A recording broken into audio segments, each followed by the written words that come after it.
छत्तीसगढ़ में गोवंश को बचाने के लिए आयोजित इस धरने में शामिल मेरे सम्मानित बुजुर्गों, नौजवान साथियों, मेरे सामने बैठी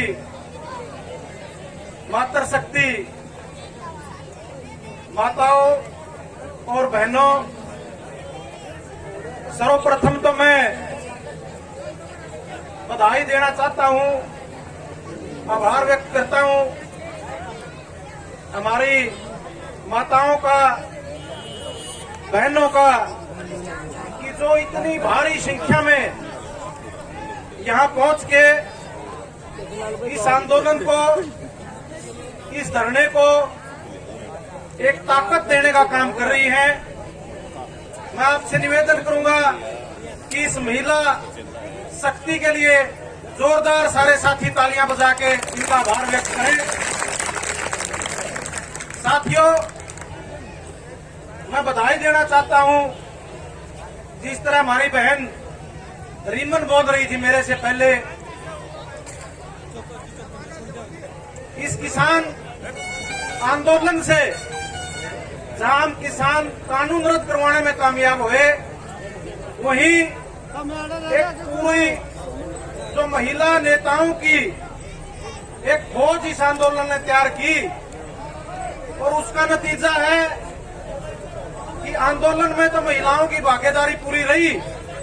उसके बाद जो भी इस जिले में धरने चले, चाहे वो बांस का धरना था, चाहे खेड़ी चौकटा का धरना था, और चाहे खेतड़ गांव का धरना है, पुरुषों से ज्यादा संख्या में महिलाओं ने बढ़ चढ़ के भाग लेने का काम किया और 2 जगह तो जिताने का भी काम कर दिया। वे बांस और खेड़ी की लड़ाई तो जीत चुके हो आप लोग। और मैं उम्मीद करता हूं कि आपने जो ये लड़ाई शुरू की है, इसका जो उद्देश्य है वो बहुत पवित्र है। हमारे भारतवर्ष में, हमारे शास्त्रों में, हमारे ग्रंथों में गौ माता को बहुत ही पवित्र और देवताओं के समान माना गया है, जिसकी सदियों से पूजा होती रही है। और उसी गौ माता के जीवन की लड़ाई आज 36 बिरादरी के लोग खेतड़ के लड़ने का काम कर रहे हैं। और इस लड़ाई में जो आसपास के गांव हैं और पूरा हरियाणा प्रदेश के आंदोलनकारी हैं, वो भी यहाँ पहुंच के इनकी मदद करने का काम कर रहे हैं। मैं उनका भी आभार व्यक्त करता हूँ।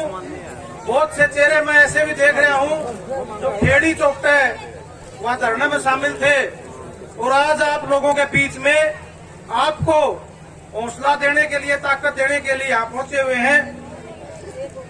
बुजुर्ग और नौजवान साथियों, खेतड़ गांव ने जो ये सैकड़ों एकड़ जमीन हरियाणा प्रदेश को दी थी, उसकी कीमत आज प्रति एकड़ करोड़ों में पहुंच चुकी है।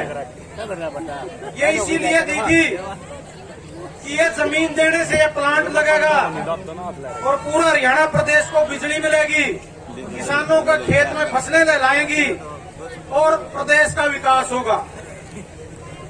और एक छोटी सी सुविधा जो यहाँ थर्मल की ओर से या कमेटी को, गौशाला की कमेटी को मिली हुई थी, कि जो राखी का ट्रांसपोर्टेशन का कोई टेंडर था, वो गौशाला कमेटी के हिसाब से चुकता था और उसके जो पैसे आते थे, उससे जो आमदनी आती थी, उससे गौओं का जीवन यापन चलता था।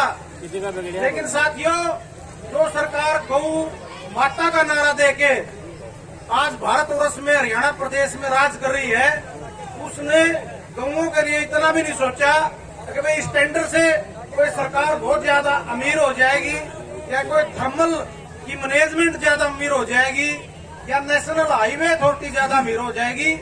उसको इन्होंने कमेटी को बेदखल करके और ये निर्णय लिया कि हम किसी प्राइवेट आदमी को ये टेंडर देने का काम करेंगे।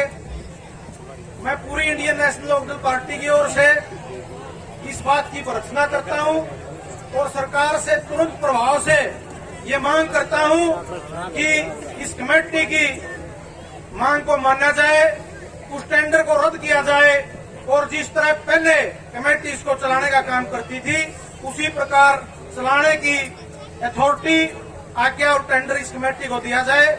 बुजुर्गों और नौजवान साथियों, पहले हमारी बहन बोल रही थी रिमन, वो कह रही थी कि महिला शक्ति तभी आगे बढ़ेगी जब हम उनका हौसला बढ़ाने का काम करेंगे। मैं जो बुजुर्ग और हमारे नौजवान साथी बैठे हैं उनका भी आभारी हूं कि उनके सहयोग बिना, उनके समर्थन बिना, उनकी सहमति बिना हमारे समाज में इतनी महिलाएं इस लड़ाई में शामिल नहीं हो सकती थी। तो मैं हमारी बहनों से और माताओं से भी ये निवेदन करूंगा कि इनके लिए भी तालियां बजाओ जिन्होंने आपको इतनी छूट दी है कि आप इस लड़ाई में शामिल हो।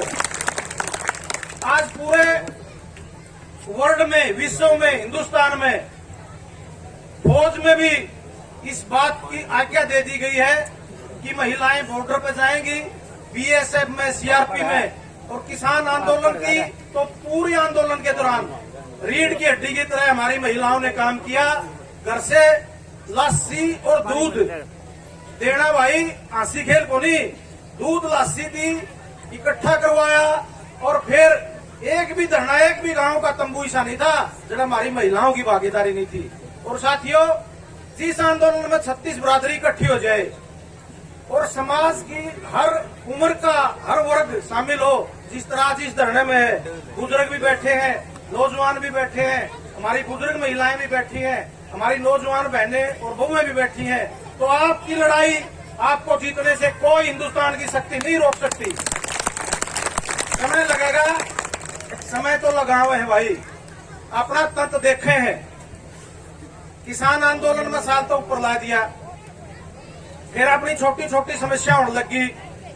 कड़िया बालसमंद तहसील में मुआवजा को नहीं मिला, कड़िया खेड़ी को नहीं मिला, कहीं अड़े हुए को नहीं मिला, कहीं कमेटी जबरदस्ती बनानी शुरू कर दी। लेकिन जैसे जैसे आप लोग संघर्ष करने के लिए मैदान में आए, वह पास की कमेटी नुमाइंदे में विधानसभा में पास हो रही है, वह टूटी नहीं टूटी, आपके सहयोग और ताकत से टूटी। फिर खेड़ी वो धरना चला, एक ही मांग थी बाल समुदाय की, खेड़ी वाला की, भाई सुंडी का मुआवजा मिलना चाहिए। तो जो डिप्टी सीएम था, रेवेन्यू मिनिस्टर था, जो अफसर थे, विधायक थे, पूर्व मंत्री थे, सबने नहीं कहा जब गिरदौरिया नहीं करी, पटवारी की कलम तो जो लिख दिया वो तो कोई मिटनिया ही नहीं। मैं पटवारी ने नुकसान को नहीं लिखा तो ये मुआवजा तो मिले नहीं सकता, कानून को नहीं। वो मुआवजा आपकी ताकत से मिला कि नहीं मिला? मिला। तो पूरा भी आप देख लेना। मैं आज आपके बीच ये बात कह के जा रहा हूँ, जितनी संख्या और जो जोश खरोश आप में है, ये विजय के थर्मल का तो सोचा है नहीं, आपने तो मोदी सीधा कर दिया। आप नारे लाओ थे नहीं भाई इसका, एमडी मुर्दाबाद थर्मल का, इसकी कोई कहानी नहीं आप लोगों के सामने रहा। आपने तो पूरा हरियाणा के लिए एक सेवा दी है और आपके साथ ऐसा व्यवहार कर रहे हैं, इनको एक दिन पीछे हटना पड़ेगा। सारी जो हमारी कमेटी बैठी है बहुत सामाजिक आदमी है, खेतड़ गांव के सारे यहाँ मौजूद हैं। मैं सबका आभार व्यक्त करता हूँ, धन्यवाद व्यक्त करता हूँ कि जिन्होंने मेरे को भी यहाँ आप लोगों के दर्शन करने का, आपसे राम राम करने का, आपके साथ बातें करने का जो मौका दिया, उसके लिए पूरी कमेटी का आभार व्यक्त करता हूँ। और उम्मीद करता हूँ कि आने वाले समय में हमारे जो गौ भगत, गौ सेवक यहाँ बैठे हैं, गौओं की जीवन याचिका चलाने के लिए उसमें आप सफल होंगे। आप लोगों का बहुत बहुत धन्यवाद।